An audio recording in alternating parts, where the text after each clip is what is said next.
qui vous est réservé. Je veux dire, pour être venu 2 fois dans votre département en peu de temps, il y a quand même un sacré sens de l'accueil. Et je veux dire que dans le moment dans lequel on est, un peu d'humour et de détachement fait beaucoup de bien, et je vous félicite. J'avoue que j'ai bien ri, et que garder ce sens de l'accueil dans le moment dans lequel on est, c'est une sacrée qualité. Alors, évidemment, je ne résiste pas à la tradition de vous souhaiter une bonne année, mais parce que derrière ce mot un peu valise, il y a l'idée quand même qu'on a des grands enjeux qui nous attendent, et que si évidemment sur le plan personnel, je vous souhaite le meilleur, évidemment la santé, des projets, des moments de famille, de complicité, de sérénité, du repos, peut-être des vacances pour certains, il y a malgré tout des choses qui nous attendent, qui vont engager notre avenir, et pour lequel, parce que nous sommes là, quels que soient nos engagements, nous avons besoin de faire le point. Et moi, je voudrais commencer mon propos par, dans ces moments importants, où on va s'engager, par faire un tout petit peu de retour et prendre le temps de se retourner pour regarder qui nous sommes et ce que nous avons fait. Et quand je dis nous, c'est notre histoire. Parce que, vous savez, la FNSEA, c'est 79 ans, on va faire notre 79e congrès à Grenoble dans quelques mois. C'est une histoire qui s'est bâtie par nos grands anciens au sortir de la guerre, à un moment où la situation était autrement plus préoccupante qu'aujourd'hui, même si elle est aujourd'hui difficile, on aura l'occasion d'y revenir, et dans lesquelles les gens se sont dit on a vécu le chaos, et on ne peut pas rester comme ça, il faut qu'on se soude, il faut qu'on s'organise, et il faut qu'on se construise un avenir. Dans un moment où dans certaines régions de France, l'agriculture était très paupérisée et la situation était particulièrement difficile. Et si depuis près de 80 ans, nos réseaux se sont construits pour continuer à servir l'agriculture, c'est parce que d'abord, on a des racines profondes. Et on a des valeurs. Et moi, je remercie tous ceux qui, dans leur discours, ont rappelé ce que sont nos valeurs. D'abord, évidemment, le souci du collectif. L'idée que tout seul sur nos exploitations, on ne se suffit pas à soi-même, et ça a été rappelé quand il y a un orage de grêle un peu catastrophique, d'avoir les voisins qui viennent filer un coup de main, qui amènent une bâche, qui amènent un groupe électrogène, ça change la vie. L'idée aussi que la valeur travail est une valeur qui reste moderne. Et je le dis parce que dans une société où les 35 heures sont devenues la norme, on voit ce qu'il en coûte à notre pays. Et continuer à travailler, non pas pour se tuer à la tâche, mais pour continuer à se développer, à s'épanouir, à construire de la richesse, c'est quelque chose qui a du sens. Je le dis parce qu'au moment où on est, le travail, c'est quelque chose de central. Et, puisqu'il faut être concret, je voudrais vous donner un exemple. Nos réseaux, FDSEA, JA, tous les jours, au siège à Paris, dans nos sièges, dans les régions, dans les départements, c'est près de 1000 collaborateurs que je remercie, qui se lèvent pour œuvrer à notre profit. Les 1000 collaborateurs qui se lèvent pour œuvrer à notre profit, quoi qu'on en pense, et sans parti pris politique, c'est forcément plus efficace que quand nos compétiteurs en affichent une trentaine ou une quarantaine et financent des cabinets de com ou ont une seule entrée pour faire des réseaux. Je le dis parce que dans le combat que nous allons mener, il faut être conscient de ce que sont nos racines, de ce que sont nos valeurs et de la manière dont on veut les construire. Et je le dis aussi parce que dans ce combat, nous ne sommes pas seuls. Alors, je suis naïf, lucide, je sais que dans nos réseaux, régulièrement, et c'est la grandeur de notre réseau, et tu l'as rappelé Jean-Philippe, on peut se challenger, on peut même avoir des désaccords, on peut même de temps en temps entendre un peu le poids qui monte. Mais toujours avec l'idée que quand il y a des moments importants, chacun met son moussoir dans sa poche parce qu'il y a des choses plus importantes que nous qui nous dépassent. Et je le dis parce que pour ceux qui nous critiquent,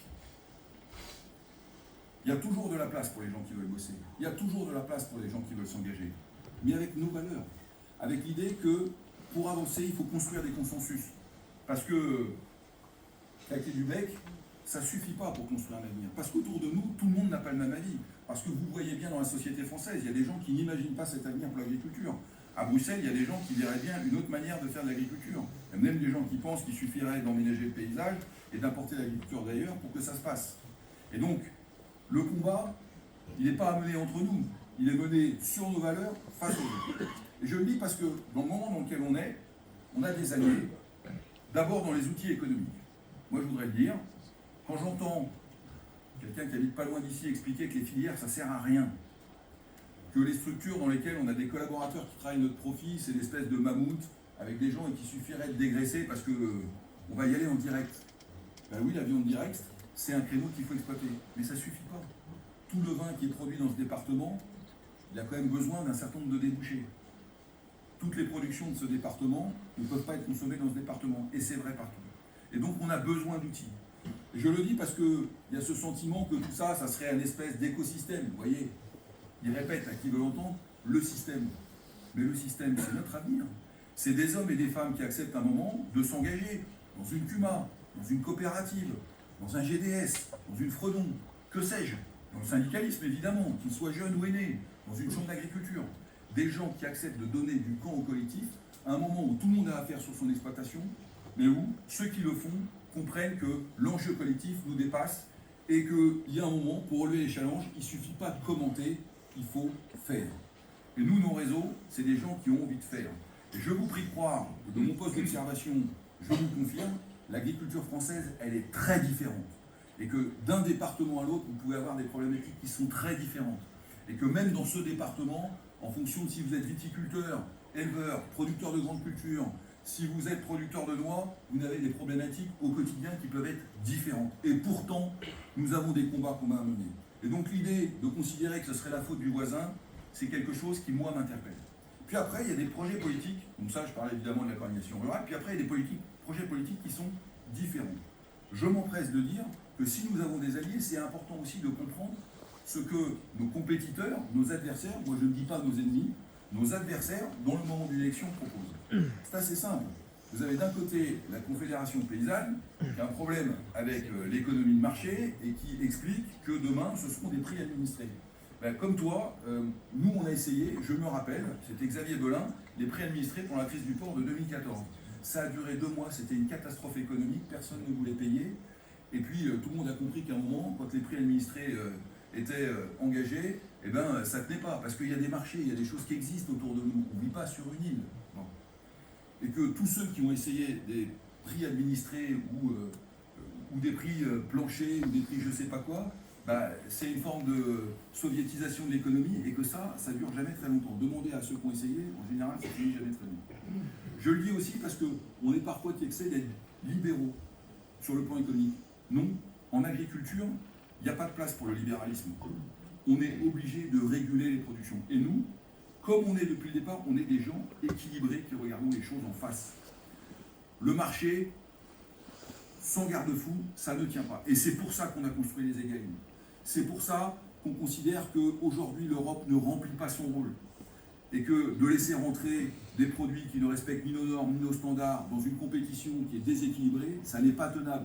Que l'OMC ne joue pas son rôle. Et qu'on a besoin de veiller que, tout en continuant à commercer, et il faut qu'on l'assume, on fasse attention, qu'on ne vienne pas nous casser les reins. Je le dis parce que là aussi, dans le contexte des chambres, vous verrez, sur la question du commerce, il y a quelque chose qui n'est pas clair. Je vais être très clair devant vous. 1, protection aux frontières. Parce que l'Europe, c'est un marché unique dans lequel on ne peut pas être le déversoir de tout ce qui se fait sur la planète à des coûts qui n'ont rien à voir avec notre modèle social. En revanche, laisser penser qu'on pourrait mettre un petit cordon de silicone autour de la France pour faire quelque chose d'hermétique n'est pas sérieux. On a besoin d'exporter nos vins et nos spiritueux, nos céréales, nos produits laitiers, nos animaux vivants, notre génétique, animale ou végétale. On a des savoir-faire, on ne peut pas renoncer. Et je le dis aussi parce que ceux qui créent de la richesse dans ce pays, vous savez, ce pays qui est habitué à la dépense publique, ce pays qui a les prélèvements obligatoires les plus élevés de tous les pays de l'OCDE, il y a une chose qui produit de la richesse dans ce pays, c'est l'entreprise. Nous sommes des entrepreneurs, certes des petites entreprises, et que notre combat pour créer de la richesse, c'est d'abord celui pour que nous puissions vivre. Et donc attaquer frontalement nos compétiteurs sur une vision d'avenir qui consiste à dire on veut installer des gens qui vont continuer à gagner leur vie, qui ont des projets, qui ont le goût d'entreprendre, qui ont envie de transmettre, qui assument de gagner leur vie. Parce que quand on investit les capitaux qu'on investit en agriculture, quand on travaille le temps qu'on travaille en agriculture, et quand on voit ce que sont les revenus, il y a un moment, il faut qu'on assume que si on veut renouveler les générations, il faut donner des perspectives et des projets. Et quand je parle de perspectives et de projets, vous avez compris que la colère, ça ne peut pas être un projet d'avenir. Et on est dans un moment particulier. Vous avez compris qu'on sort d'une crise agricole qui n'est pas terminée. Et je le dis parce que ceux qui pensent que la fin des élections Je pense notamment à des journalistes qui nous disent oui mais tout ça c'est le fruit des élections, une fois qu'elles seront passées, tout repartira comme d'habitude. Ben non, les problèmes sont toujours là. Les problèmes sont toujours là. Est-ce qu'on aura la loi d'orientation agricole? Est-ce qu'on aura la loi simplification? Est-ce que la loi Egalim sera complétée? On a tout un tas de sujets. Est-ce qu'on continuera à avoir de la simplification? Donc le combat continue. Le combat continue, mais il doit se faire avec des gens qui travaillent, qui ordonnent, qui agglomèrent, qui trouvent les voies de passage. Et pour ça, ça ne peut pas être simplement de la communication. Alors moi, c'est marrant parce que depuis que je fais du capitalisme il y a quelques années, on entend toujours que c'est pas communiquer. Et puis tout d'un coup, les réseaux sociaux, ce serait formidable. Prenons du recul, les amis. Prenons du recul. Je veux rappeler qu'au moment où nous sommes, le faire voter, c'est que 50% des agriculteurs, j'ai regardé ici un peu plus à la dernière élection, ne sont pas allés voter. C'est un réservoir énorme. C'est un réservoir énorme. Et nous, notre force, c'est pas de claquer du bec. C'est pas d'expliquer qu'il faut renverser la table. Parce que moi, quand j'entends que le projet, c'est de renverser la table, je trouve que c'est un tout petit peu court pour l'avenir des paysans. Notre rôle, tous autant que nous sommes, c'est d'aller voir nos voisins et de les mettre face aux réalités. Et je le dis avec respect. C'est pas la peine de faire des grandes phrases, des invectives. Voilà, tout le monde pense que maintenant, il suffit d'insulter son voisin pour avoir l'air d'être un grand homme. Avec nos valeurs, d'expliquer que dans le moment dans lequel nous sommes, une crise agricole, un été particulièrement difficile sur le plan des productions, viticoles, végétales, parlons pas du sanitaire animal, on l'a largement évoqué. Au moment où on est dans une situation institutionnelle inédite sous la Ve République, il a dit Jean-Philippe, 4 premiers ministres en un an. Pas de vision. Peut-être un futur Premier ministre dans quelques mois. Pas de texte. Un président de la République qui ne partirait pas. On a 2 ans et demi devant nous qui nous attendent, qui sont dans un niveau d'incertitude que nous n'avons sur le plan politique jamais connu. Et dans les moments où c'est difficile, eh ben, il vaut mieux avoir des gens à la manœuvre qui sont des gens calmes dans la tempête, qui connaissent les dossiers et qui travaillent. Parce que quand vous rajoutez à l'incertitude que je viens de décrire, j'aurais pu vous parler aussi de la situation géopolitique. Vous voyez bien ce qui se passe au Moyen-Orient. Russie-Ukraine, ça continue. L'arrivée de M. Trump, l'élection de M. Biden, la tension entre la Chine et les États-Unis. S'il y a quelqu'un qui sait me dire où on sera dans 6 mois, ça m'intéresse beaucoup. Et donc, quand il y a autant d'incertitudes autour de nous, il y a 2 manières de voir les choses. Il y a ceux qui paniquent et qui disent renversons la table, vite, du changement. Mais parce que vous croyez que les élections Chambre d'agriculture, ça va faire bouger M. Trump? Ça va changer la vie d'un certain nombre de choses sur la planète? Soyons sérieux. Nous, ce qu'on veut, c'est commencer par se battre. Et je veux vous parler du projet un instant. Parce qu'il ne suffit pas de parler des autres. À un moment, il faut dire ce que nous, on met sur la table. Nous, on met 6 choses. La première, à court terme, c'est qu'on veut simplifier la vie des entrepreneurs. Il n'y a pas que les paysans qui le disent. Vous demandez à un commerçant, vous demandez à un artisan, tous vous diront la même chose. À force de produire la norme, on ne retrouve plus nos petits, et le temps qu'on passe à faire des papiers, c'est le temps qu'on ne passe pas à essayer de produire et créer de la richesse. Et forcément, dans le moment dans lequel on est sur le plan budgétaire dans notre pays, qui nous concernera tous et qu'on paiera tous collectivement, nous et les générations qui nous suivent, on a intérêt quand même à avoir des gens responsables qui, à un moment, réduisent la dépense publique, font que les prélèvements obligatoires diminuent et font que l'énergie de ceux qui ont envie d'entreprendre soit respectée pour qu'on continue à créer de la richesse. Donc la simplification, c'est ça. Le deuxième, vous l'avez compris, c'est le revenu. J'ai commencé par la simplification parce que celle-là, elle peut se mettre. Le revenu, ça ne se décrète pas. Moi, j'entends des gens dire, nous, on veut des prix, pas des primes. Mais moi, j'ai jamais vu un paysan qui dit, moi, je veux pas de prime. Mais ça, c'est de la démagogie. Et pas de prime. Pourquoi on a des primes? Parce que ce sont des aides compensatoires qui viennent financer l'alimentation de nos compatriotes. Tous les grands blocs mondiaux, les États-Unis, la Chine, l'Inde, financent leur agriculture. Et nous, on ferait preuve de naïveté. Qu'est-ce qui se passerait s'il n'y avait pas d'aide?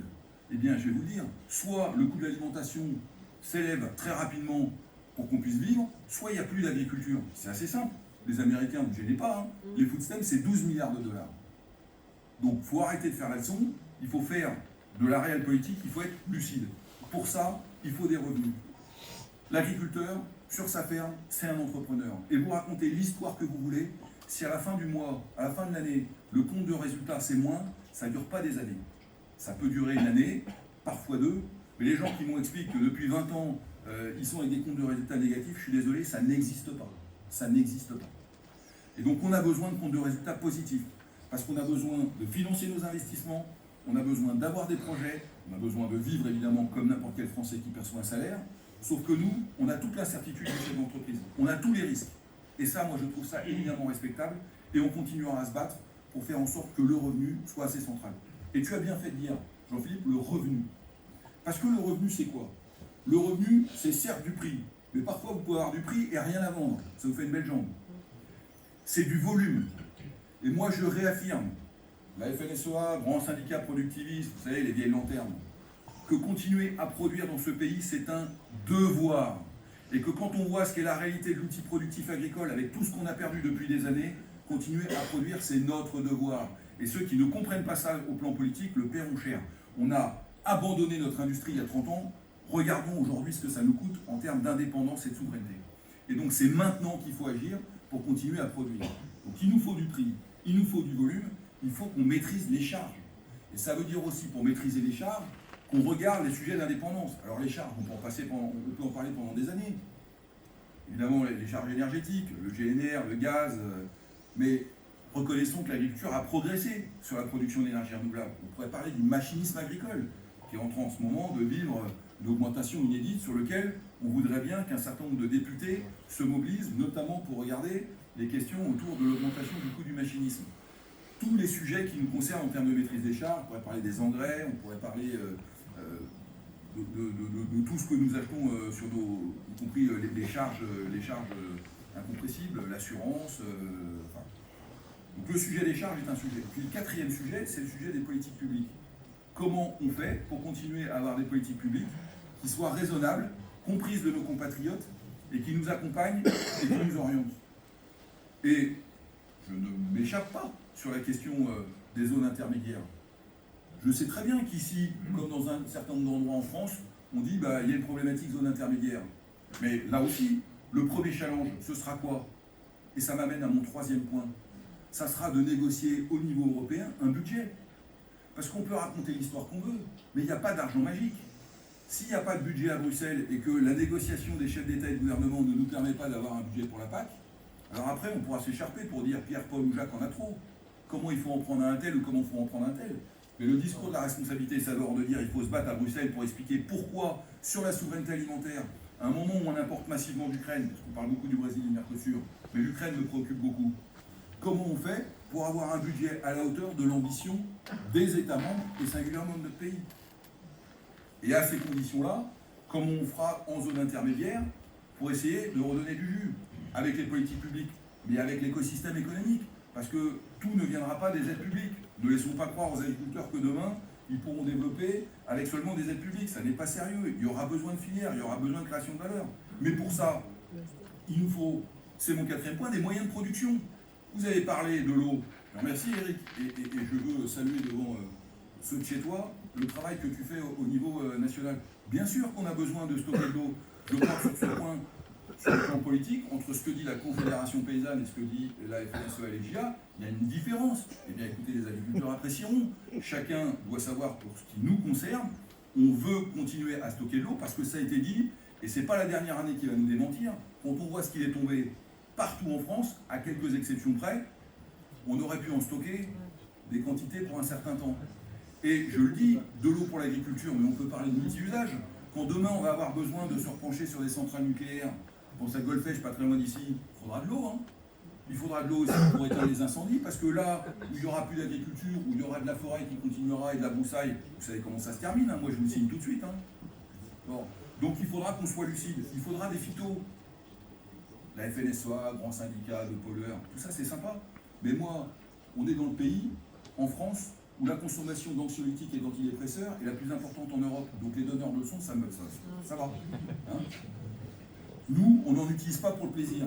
On en utilise quand il y a besoin, à la bonne dose et au bon moment. En revanche, nous mettre dans des impasses, c'est arrêter la production en France et faire venir d'ailleurs des productions avec des produits interdits en France souvent, qui ne respectent aucune de nos normes. Est-ce que c'est ça qu'on veut en France? Est-ce que c'est ça que veut le consommateur? Se voiler d'un drap public pour dire nous on fait propre, mais tous les jours j'en achète sur le marché qui viennent d'ailleurs. Mais non, c'est pas ça qu'on veut. Le foncier dont on pourrait parler, qu'il faut préserver, parce qu'on voit bien qu'après il n'y a plus de foncier, il y aura quand même un sujet. La recherche, l'innovation, les semences, la génétique, animale ou végétale, les nouvelles techniques de sélection, la robotique, le numérique. Là aussi, il y aura des choix entre ceux qui veulent inscrire l'avenir de l'agriculture dans la modernité et ceux qui pensent que le technicisme est une science révolue. C'est quand même marrant de voir que ceux qui se battaient pour le progrès et pour les travailleurs au XIXe siècle expliquent aujourd'hui qu'il faudrait renoncer à la mécanisation. C'est quand même... voilà. Mais là aussi, il y aura un choix entre ceux qui expliquent qu'il faut revenir au vélo cheval ou à je ne sais pas quoi que je lis, voilà, ou qu'il faudrait remettre 1 million de paysans à la terre. Mais on fait comment? On fait comment? Il y a quand même un droit de propriété en France, c'est quelque chose auquel on tient à la FNSEA et chez les JA. Remettre 1 million de paysans à la terre. Battons-nous déjà pour conserver ce qu'on a et faisons en sorte que ceux qui restent gagnent leur vie dignement, avec des prix qui soient le prix juste qui permet de rémunérer. Voilà le combat que nous menons. Ensuite, on a un combat pour accompagner ce qui est attendu par la société, à une condition. Vous savez, c'est ce que certains appellent les transitions, qu'on fait depuis des années. Là aussi, je veux le dire. On n'a pas attendu les injonctions pour faire modifier nos manières de travailler. Enfin, je pense que vous ne travaillez pas comme vos parents ou vos grands-parents, pour ceux qui avaient des parents ou des grands-parents qui étaient ici. Enfin, il faut quand même être aveugle pour voir que l'agriculture ne s'adapte pas en permanence. Les agriculteurs sont les premiers conscients du défi climatique. On voit bien ce qui se passe. Les modifications d'assolement, les modifications de mise à l'herbe, la conduite des troupeaux, enfin, la data, tout ça, tout ce que font les chambres évidemment sur l'accompagnement et les transferts. Tout ça, c'est une réalité. Pourquoi le nier? Mais pour le faire, encore faudra-t-il, un, en avoir les moyens, et deux, que ce soit reconnu. Parce que quand les efforts ne sont jamais reconnus, il y a un moment, il n'y a plus envie de faire. Et puis surtout, il faudra que ce qu'on nous demande, on le demande aux autres. Parce que la transition ne se passera que si elle est juste, comprise, et que surtout, elle est équitable. Parce que si c'est pour faire avancer l'Europe et les Français et que tous les autres s'en moquent, il y a un moment où on aura un gros problème. Parce que les gaz à effet de serre, c'est pas comme les nuages de Tchernobyl, ça n'arrête pas à la frontière. Voilà. Donc il faudra qu'on soit lucide sur ce point. Donc il faut qu'on continue à avancer. Et puis après, le sujet, c'est évidemment le goût d'entreprendre. Et c'est là-dessus que je veux terminer. Comment, dans le projet qui est le nôtre, on porte le goût d'entreprendre. L'histoire que ce misérabilisme que certains voudraient nous vendre n'est pas l'avenir de l'agriculture. On est conscient qu'on a un certain nombre de nos collègues qui sont dans des situations très difficiles. Pour un certain nombre d'entre nous, on a fait des récoltes qui sont dégueulasses cette année. Mais on ne peut pas considérer que le misérabilisme est l'avenir de l'agriculture, parce que dans la société, ça renvoie aussi à l'idée qu'un agriculteur, ce n'est pas un entrepreneur, et que pour être un vrai agriculteur, et je peux vous en parler à dessein, il faudrait quand même sentir la misère. Parce que si on est engagé dans l'industrie, dans les coopératives, dans les CUMA, dans les outils économiques, dans les abattoirs, dans les laiteries, que sais-je, il y a un moment, on ne serait pas vraiment un agriculteur. Ben non, parce qu'un agriculteur, il faut que ça soit un gars qui crève la dalle, que ça soit un gars qui ressemble à rien, qui n'a pas de projet, hein, qui est reclus, et puis qui finalement à la fin se suicide, parce que ça serait un vrai agriculteur.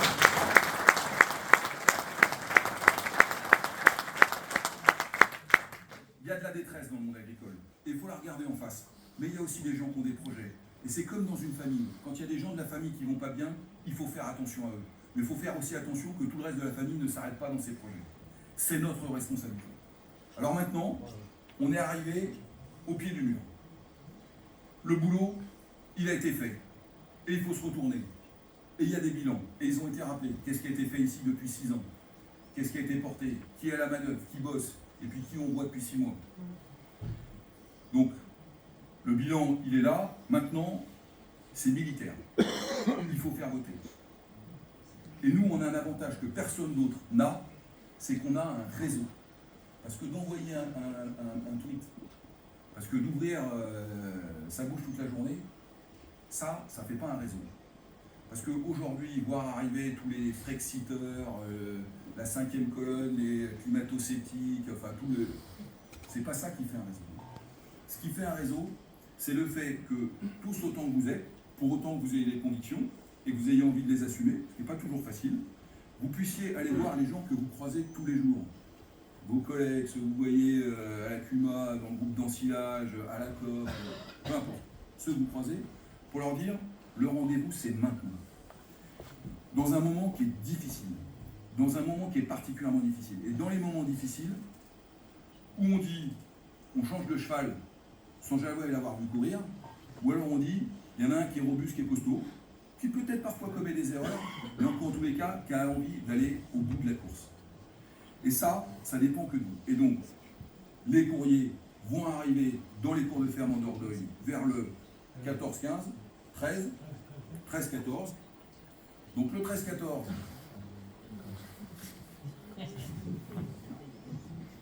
la cote, et en avant.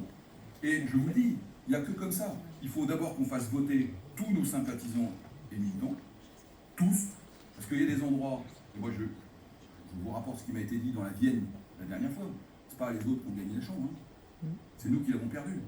Parce que quand on ne fait pas le job, quand il y a une toute petite équipe qui se débat, quand les gens ne se sentent pas concernés, il y a un moment, on perd. En revanche, si tous autant que vous êtes, vous dites pour l'avenir de mon département, parce que tout le monde pense que les chambres d'agriculture, c'est l'élection nationale, pas du tout. C'est l'élection départementale, avec un projet qui vous ressemble, que vous allez porter, avec un bilan qui est ce que vous êtes, avec votre engagement. Et bien là, il faut aller dans les cours de ferme, et il faut y aller pas demain, parce que vous savez comment ça se passe, hein. Le bureau, ça arrive, on a autre chose à faire, on croit que c'est une pub pour une paire de volets, ça part à la poubelle, enfin voilà. Non, non, il faut y aller. On peut voter de deux manières. On peut voter soit en renvoyant l'enveloppe, comme vous l'avez déjà fait, soit avec un code en allant voter électroniquement. Et c'est le vote électronique qui prévaut dans le cas où il y aura un petit malin qui s'amuserait à voter deux fois. On ne sera pas comptabilisé deux fois, c'est le vote électronique qui prime.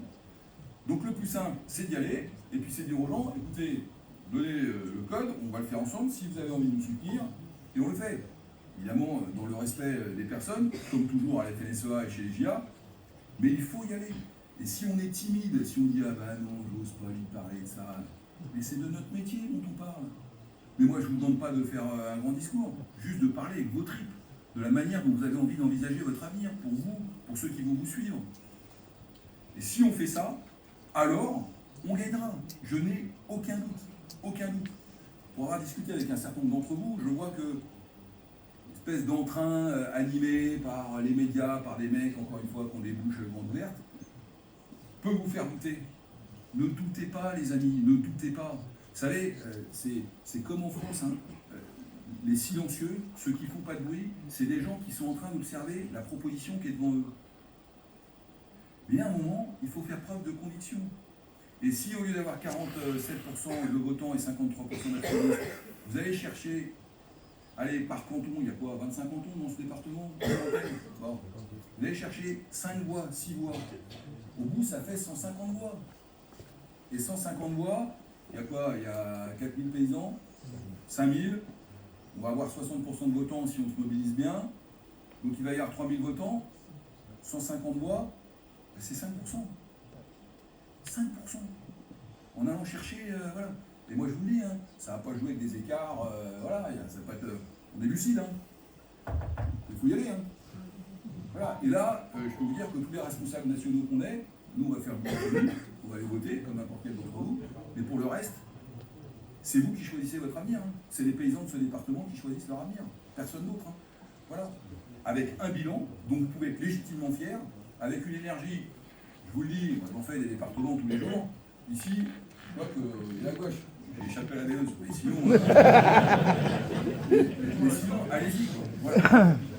Si vous faites ça, et si vous êtes mobilisés, alors, dans le moment difficile qui va continuer à nous arriver, parce que moi je ne vends pas de bonsoir, hein, parce que ceux qui vous vendent le bonsoir, ça va être merveilleux, ça n'existe pas. Hein. Regardez ceux qui ont goûté, hein, ça n'existe pas. Alors on aura une dynamique de victoire. Parce qu'on a un deuxième match qui nous attend, hein. C'est les élections à la MSA. Je le dis devant Jean-François qui est là. Ça aussi, il faudra qu'on aille chercher avec tout ce qu'il dit sur la MSA. Il faudra qu'on explique aussi pourquoi d'avoir une sécurité sociale. Parce que quand on va chez le médecin ou quand on va à l'accouchement, c'est ça que je voulais dire, qu'est-ce que ça coûte un accouchement? Personne ne sait. Hein. Parce que tout ça, c'est de l'argent public et personne ne se pose la question.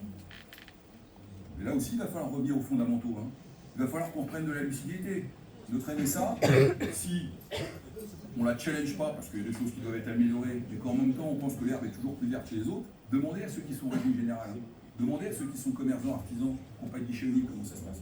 Donc, allons-y avec le cœur, avec les tripes, et puisque vous avez fait un gros boulot et que vous avez des gens engagés, moi je n'ai pas de doute sur vous. Vous perdrez si vous doutez. Si vous êtes motivé, si vous créez la dynamique, si les GA poussent un peu derrière, si les anciens font le boulot, je le dis aussi parce qu'on aura besoin des anciens, des exploitants. alors la dynamique de victoire sera là. Et vous savez pourquoi ils sont là? Parce que comme il y a la principauté du Lot-et-Garonne pas loin, auquel j'étais ce matin, ils pensent que tout est possible. Non, non, non, vous avez un bilan. Vous avez un bilan. Défendez-vous. Attaquez, attaquez, soyez à l'offensive. C'est comme ça que vous y arriverez. Et quand on aura fait valoir le fait qu'on a des racines profondes, le fait qu'on est capable d'agir en local comme au national, le fait qu'on a des valeurs de proximité, de solidarité, le fait qu'on a un projet et le fait qu'on a envie de continuer à construire, même quand c'est difficile, eh bien, ensemble, nous gagnerons. Votons le beau sens. L'agriculture, c'est nous tous. La Dordogne doit gagner, la Dordogne va gagner. Merci à tous. Bravo.